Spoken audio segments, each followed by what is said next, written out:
What is Samadhi? What are the types of Samadhi? And how does one get to Samadhi? To know these things and more, keep watching.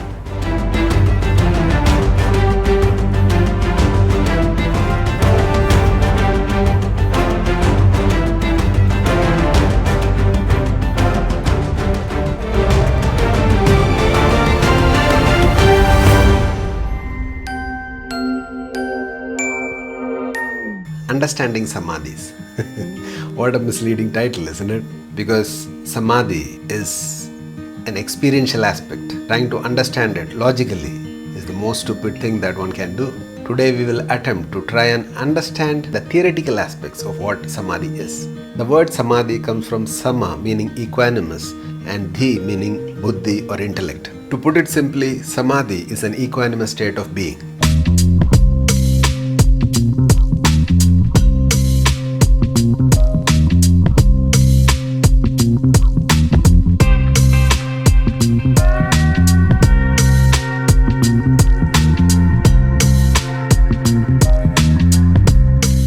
Whoever has been born into this Hindu culture, their ultimate goal or seeking is to attain to mukti, moksha or liberation. This is an aspiration for every human being who is born in this land. Seekers who are walking the spiritual path and people who, even householders who are in the path, for them the attainment, their ultimate attainment is Samadhi. I was staying at this jungle house resort. The owner, Kishen Mehra ji, started talking about this. It turned out to be quite interesting. Having brought up in Kasar Devi itself, Kishen ji had intense experience with Kasar Devi at the temple when he was a child. एक चक्कर मेरा लगभग बचपन में रोज़ रहता था। एक बार का अनुभव है कि मैं पूजा पाठ सब बंद हो गए, माँ के सामने ध्यान में बैठा और तो मुझे ध्यान का तो कोई आइडिया है नहीं, कोई तरीका नहीं या किसी से सीखा नहीं है। हिंदू में होता ही है कि वो ऑटोमेटिकली थोड़ा बहुत जानता है। या उस दिन जब बैठा, जब माँ के चेहरे को घूर घूर के देख रहा था, तो कुछ समय बाद ऐसा हुआ कि मेरी चारों तरफ से एनर्जी मुझे बांधने लग गई। मैंने सोचा ऐसा ही कुछ हो रहा होगा कि कुछ भी हो सकता है, लेकिन बाद में जब मैं माँ के चेहरे को देखता रहा तो माँ के चेहरे से एक एनर्जी उत्पन्न हुई और मेरी तो हालत ख़राब हो गई। डर गया, मैं अपने आप को संभाल भी नहीं पाया और बस उसी समय उठ गया। तो उसके बाद मुझे फिर धीरे धीरे रियलाइज़ हुआ कि मेरे उसमें कुछ परिवर्तन हो रहा है और लेकिन मैं समझ नहीं पा रहा। Since then his seeking started and he started reading up books. I was actually surprised the kind of terminologies that he was using. I asked him, how come you know about these things? Of course, it's not surprising because the whole fabric of this culture is such that if even a little bit of seeking comes, then there is the whole infrastructure there to hold him up and then guide a person in that direction. So when I asked him, he said, no, I have been reading books on Bhagavad Gita, then Ramayana and Ashtavakara Gita, and now even trying to understand the Vedas. Then wow, you are much more advanced in your path. He said, no, in great anguish he said, see, that's the problem. The more I read, I seem to know many things. I very clearly and distinctly feel that I am not at there in my experience. मैं शरीर नहीं हूँ, मैं आत्मा हूँ, मालूम है, पर इस चीज़ को समझ पाना कितना कठिन है।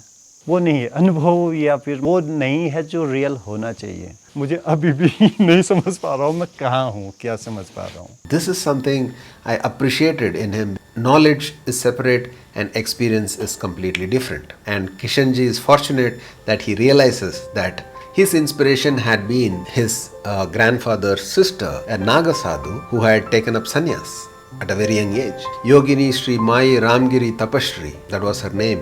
उनकी फोटो देख के लगता नहीं कि वो लेडीज होंगे करके, क्या उनके जटाएं और एक रौद्र रूप जैसा। Her samadhi was just up there in a hillock nearby. His cousin Rajendra Singh Mehra ji is taking care of the temple, which was also built by Ramgiri Ma. I headed there and started talking to Rajendra ji. I asked Rajendra ji about Ramgiri Ma's early part of her life.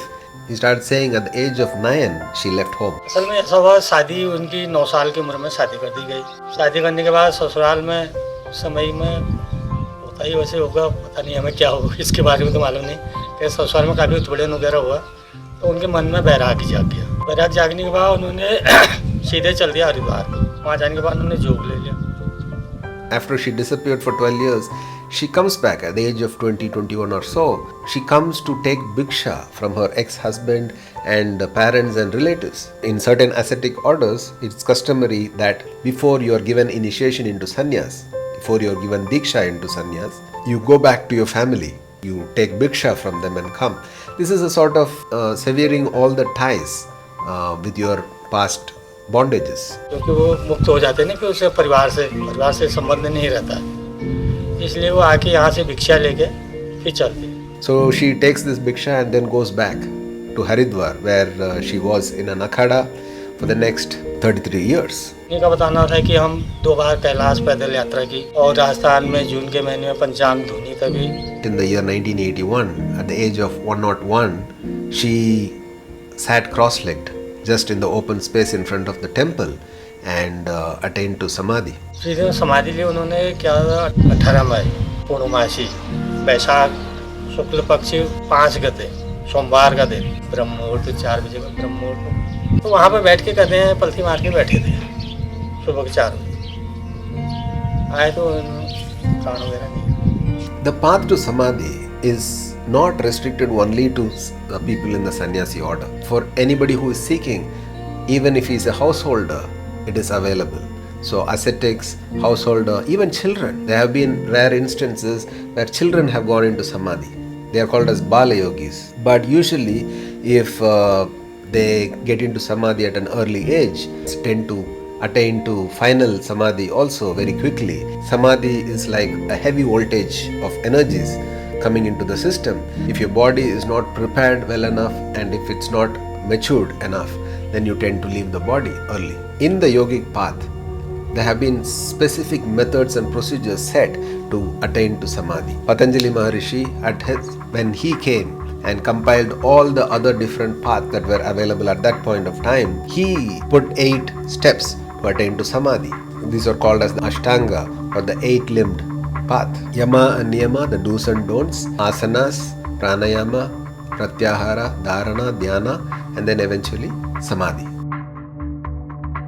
Ramgiri Ma, after her initiation into the sannyasi order, she lives in that akhada for the next 33 years. In 1935, at the age of 53, she comes back to the village and she starts living in a couple of different places, and she expressed her wish to establish the Shiva temple. But the villagers did not cooperate, and so she got upset and then shifted her stay to some other village. From there, she saw this hillock and she said, "This is where I want to set up the temple." तो उसमें पंचकुंटी यज्ञ में अंदर यज्ञ हवन के अंदर बैठ के तप करा.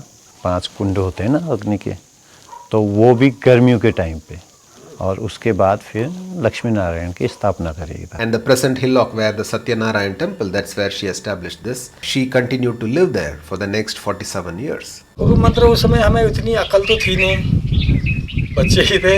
उन्होंने एक रुद्राक्ष बांध के हमको भी उसमें एक कान में फूंक के ढक के, जैसे एक चद्दर से मुंह ढका और फिर रुद्राक्ष बांध के कान में कुछ कहा. अब इतना याद तो नहीं, बच्चे ही थे उस समय, ज़्यादा बड़े भी नहीं थे, 8-10 साल के होंगे, ऐसे ही होंगे. There have been a few scientific studies on people who are in states of Samadhi. Modern science can never comprehend what's happening experientially to a person, for the individual who is in Samadhi state. Science and the equipments can only measure what's happening physiologically, the metabolic rate going down or your brain starting to emit gamma ray waves or whatever. But the experiential aspect can never be measured.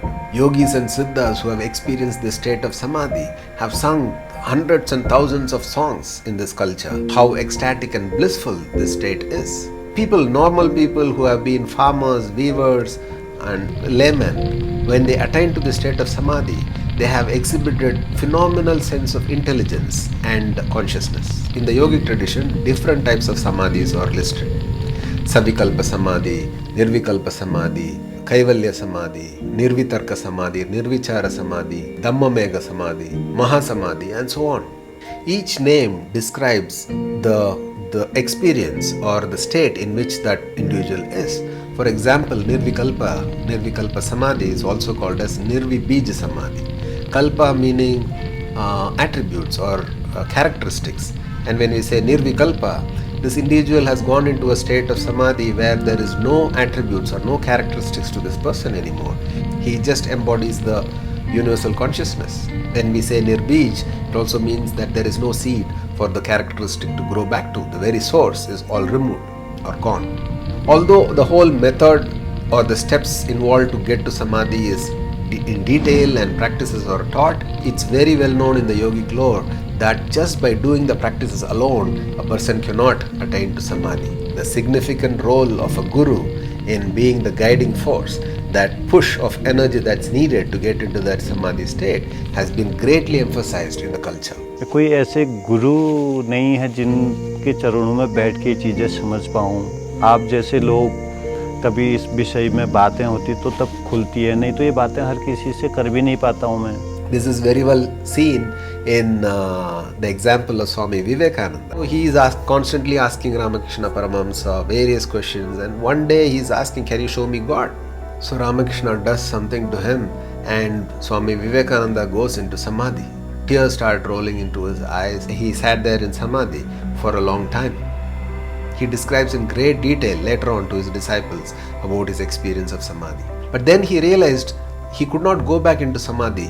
Subsequently, he tries for a few days and then goes back to Ramakrishna Paramahamsa and says, Gurudev, why am I not able to go back into samadhi again? And Ramakrishna says, see, there is mother's work to be done. He's referring to Kali Ma. It says, so much work is to be done out in the world.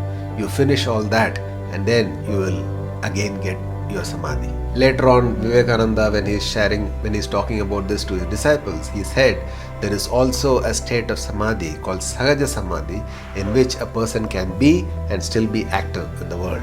That definitely would be a super efficient way to be active in the world, to be in a totally equanimous state of being and still be active out in the world.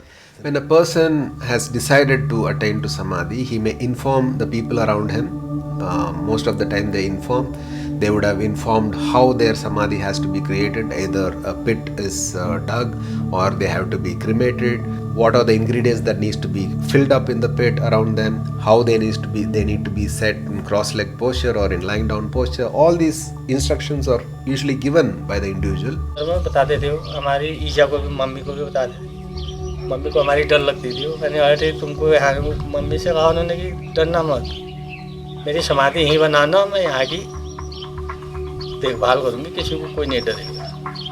And right now her samadhi is established within the premises itself in the northeastern corner, which is the Ishanya corner. Some choose to either establish a deity or a Shivalinga even before they take up samadhi and do consecration to that, and then they take up samadhi in a different place. Ramgiri Ma, she chose to establish the Satyanarayan temple as a space for people to come and benefit and make use of. एक बगल में तो है बाएं side है शिव जी, गणेश, पार्वती, और बीच में हमारे हैं सत्यनारायण भगवान, लक्ष्मी, राधा कृष्ण, और कार्तिकेय की मूर्ति है, बुद्ध जी की, बगल में दाएं साइड में हनुमान जी की. In some places the samadhi is there and over there the whole temple is built. So what do these spaces do? These spaces have been like energy hubs or cocoons for people, both for people who are seeking material well-being and spiritual progress and growth. These are like spaces which propel people forward, as it is for Kishen ji now. He believes that his grandmother is supporting him and guiding him in the path. हो सकता है कि जो रामगिरी महाराज थी उनका कुछ कृपा दृष्टि हो, थोड़ा जो समझ पा रहा हूँ और जो समझने की कोशिश कर रहा हूँ उनकी कृपा हो वाकई, नहीं तो मेरा जैसा आदमी थोड़ा भी समझ पाना बड़ा मुश्किल है मुझे लगता है, क्योंकि कोई गाइडलाइंस नहीं, कोई वो नहीं, कोई ऐसा सिस्टम नहीं जिससे वो कर सकें. I had introduced him to Isha Kriya the previous night and he said it was a different experience. कल सुबह मैं बैठा था, मैं वही चीज़ें जो ईशा उसमें था वही चीज़ें कर रहा था. अच्छा अनुभव हुआ. सदगुरु जग्गी महाराज का मैं YouTube में सुनता कभी कभार, मतलब जैसे एक सुना, दो सुना, तीन सुना तो इंटरेस्ट बढ़ते गया. एक बेसिक बात बताते जो सीधा समझ में आती है, तो उसके लिए दिमाग को लड़ाने की आवश्यकता नहीं पड़ती है, सुन लो और समझ में आ गई. तो उनसे भी मुझे काफ़ी हेल्प मिली अपने को समझने में, और आशा करता हूँ कभी एक बार उनके दर्शन के लिए उधर जाऊँ जरूर। जो बातें मैं नहीं बता पा रहा था या नहीं समझ पा रहा था, आप पधार गए इधर। मुझे ऐसा लगता है कि ये सुपर एनर्जी समझाने के लिए नज़दीक आ रही है। अब मेरे को लगता है कि मेरे को थोड़ा सा आगे जाना चाहिए। So he expressed his interest to get into advanced programs. I suggested a few things to him that he can attend programs nearby. और सौभाग्य से आप पहुँचे हैं तो रास्ता और आसान हो गया। ये देव योग न कहूँ तो क्या कहूँ कि जो हमारी चाह हो रही है उसके रास्ता आसान करने के लिए आप आए तो एक रास्ता आसान हो गया ना।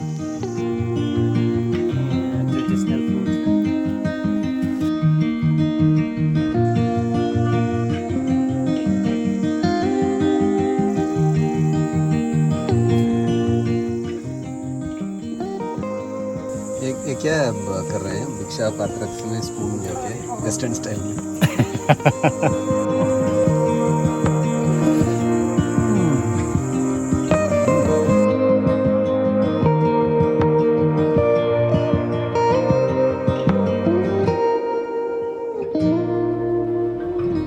It is said in Tamil Nadu that every kilometer of an inhabited place will have a samadhi of a yogi or a siddha. In Chennai, for example, if you take, at least there are 120 samadhis. There is a PDF online I found, a list of 120 places. Most of it is in a very bad state, very badly maintained or gone into real estate. Some are being maintained. So why such places have to be maintained? These energy cocoons becomes a reminder for people that apart from running in the rat race, going on gathering and gathering, we are reaching a point where we are destroying ourselves and the planet. These places become a reminder for a possibility that exists for every human being.